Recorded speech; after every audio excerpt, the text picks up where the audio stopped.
It's hard to remember exactly when it happened. I think I was 12, maybe I was 11, maybe I was younger. I don't think there was an exact moment, a precise moment of epiphany. Instead, I think one day I just realized that I didn't believe in God anymore. In fact, I wasn't certain I ever had. I come to you tonight as an atheist, not in the combative and argumentative nature of a Christopher Hitchens or a Sam Harris, and I come to you not to spout scientific evidence in the same vein as a Richard Dawkins or a Lawrence Krauss, a Stephen Hawking. I'm not here to crack jokes at the expense of various faiths, and I'm not here to argue religious epistemologies about the existence or non-existence of God or gods. No, I'm not here to do any of that. Tonight, I'm merely here to tell you a story. It's a story of a young boy who grew up in a house within a few hundred yards of no fewer than 4 different churches, and still managed to lose his religion and become an atheist. We grew up on South Mason Street here in Smithfield, just across from Trinity United Methodist, where my family attended church. You see, my parents are pretty relaxed Christians. My mother, I'm pretty sure, is there mostly for the social scene because she likes the music. As for my father, a long time ago, he somehow got signed up to usher on the second Sunday of every month, and I'm pretty sure he only still does it because he's too nice to say he doesn't want to anymore. When I was younger, we attended regularly. I was baptized in infancy, and my parents brought them to church with them each day they went. And folks, I hated it. I really, really hated it. Much like it is for other kids that age, the thought of going to church was completely unpleasant. This wasn't because of any deep theological skepticism. I just thought it was boring as hell. Pardon the pun. I had to get up early on the weekend, I had to put on uncomfortable clothes, I had to sit in an uncomfortable pew, listen to dull music, and hear some guy read from an old book which, to a young child, was really boring. And sure, it was only 1 hour a week, but to me it felt like an eternity. The worst times of year were Easter and then the Christmas season with Advent. If it were just some normal Saturday, Sunday church service, I might be able to get out of going. But if it were Christmas, or Easter, or one of those Sundays in Advent, forget it. We never missed those days. Because those are the times of year where even the most lax Christians suddenly show up to church, as if God only keeps attendance on those specific days and the rest of them are kind of just bonuses.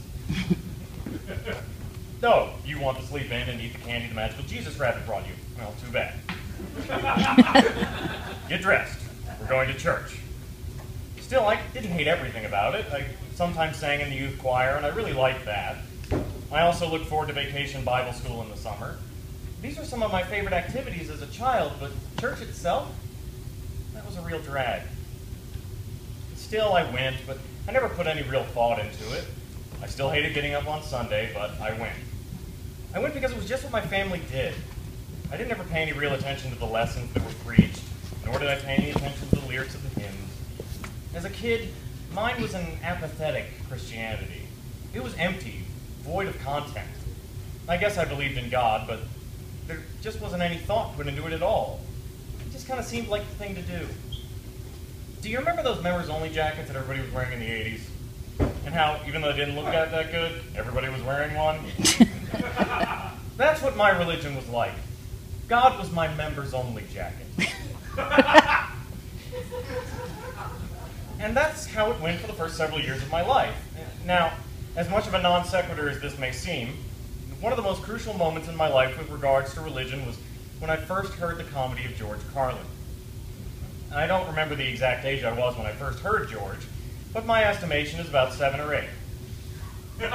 Now, many of you are probably questioning the wisdom of allowing a 7 or 8-year-old to listen to a comedian so notorious for the profane language in his comedy that there was even a case about it brought before the Supreme Court.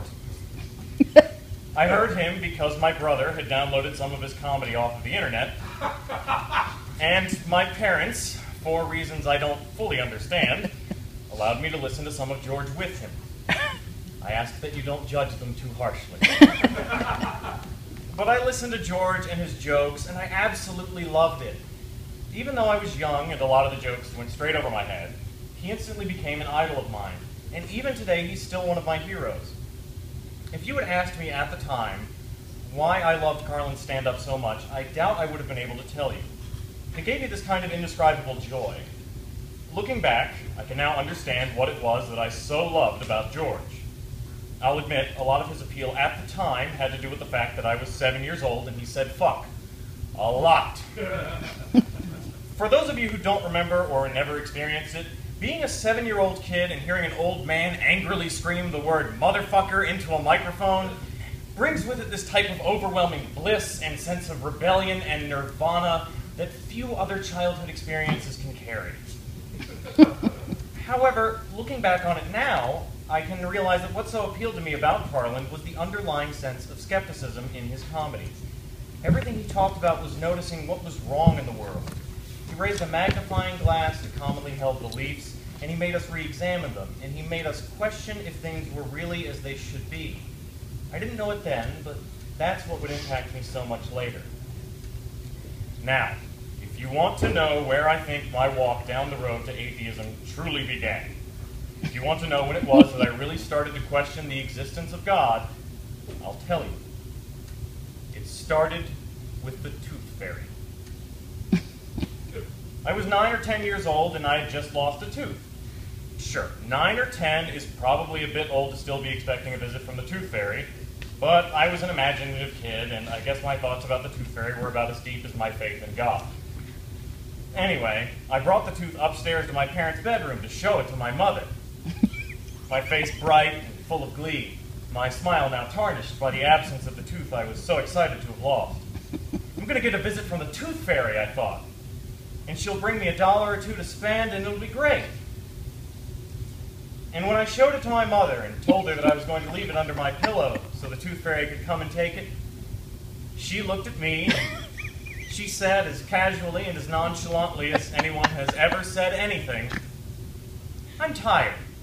Just go downstairs and get $1 out of my wallet."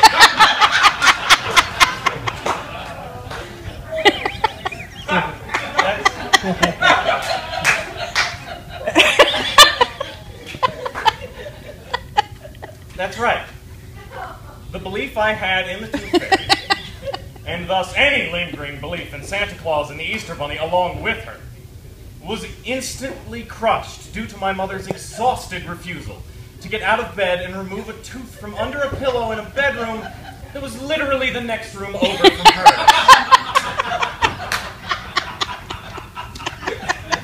After this casual destruction of my childhood imagination, I stood in stunned silence.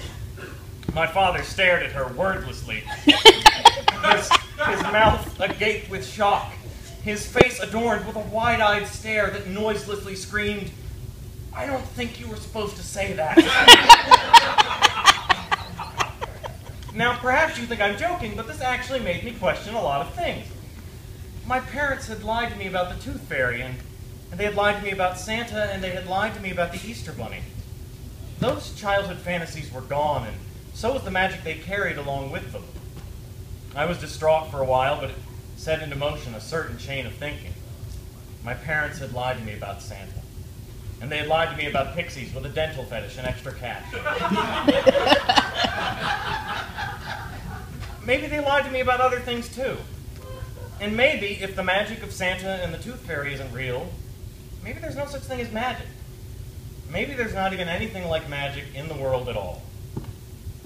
My tooth fairy revelation made me skeptical about a lot of things from that point on. A few years after the tooth fairy incident, I went through confirmation at church. Confirmation classes, like basically everything else about church, were dull. We went on a couple of field trips, we each had to read one of the Gospels, and we went through various other exercises to prepare us to become full official church members. I was confirmed at the end of the classes becoming an official member of the Methodist Church. Still, the scars from the tooth fairy incident lingered on my psyche.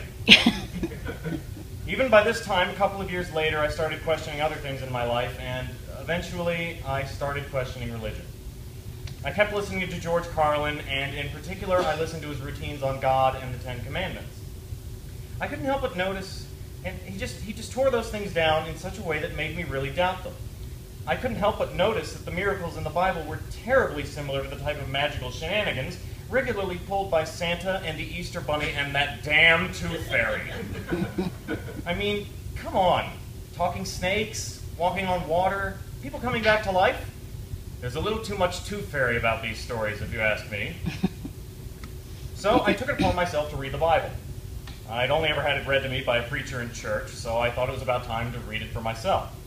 And so slowly, over the course of a few weeks or months, I read it, cover to cover. And I interpreted it for myself, with no preacher doing it for me. I mean, it starts off peacefully enough with the creation story in the Garden of Eden, and Adam and Eve and a talking snake. Things got a little gritty with Cain and Abel, but, it was pretty good family entertainment before that. But the first thing I noticed that I didn't like about the Bible was the underlying message of that story about the forbidden fruit in the garden. God warns Adam and Eve not to eat the fruit from the tree because otherwise they'll gain knowledge. And I thought, well, that seems awfully backwards. Does God really not want people to gain knowledge? He wants them to remain ignorant forever?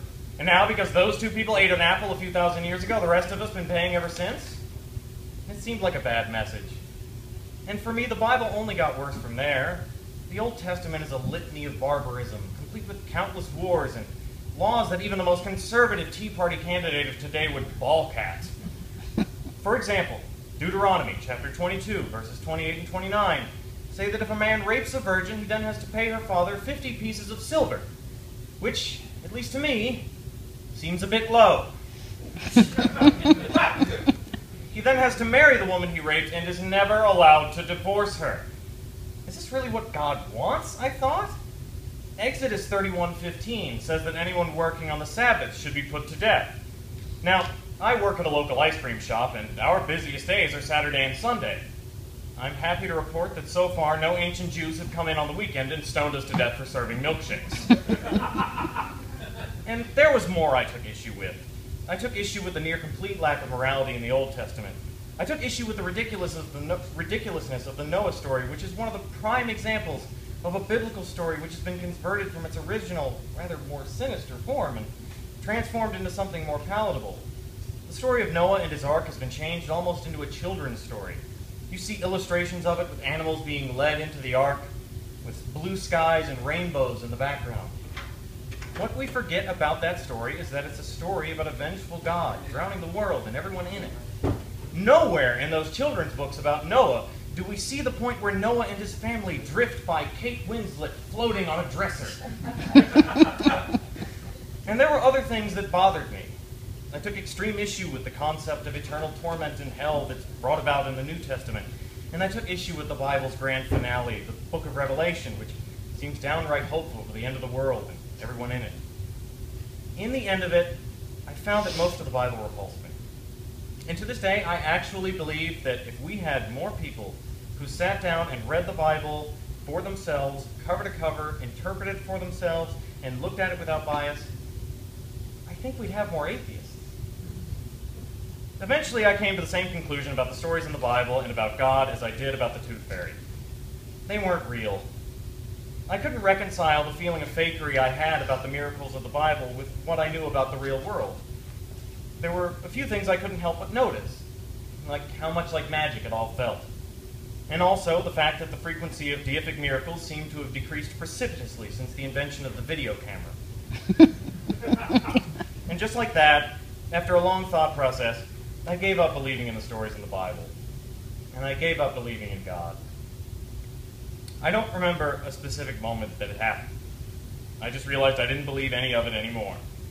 And I remembered how I had never put any real faith into Christianity before that. But what about how much you loved singing in the youth choir and how much you loved Vacation Bible School? I thought. And I realized that I didn't like those things because of their religious aspects. I liked singing because I just liked music.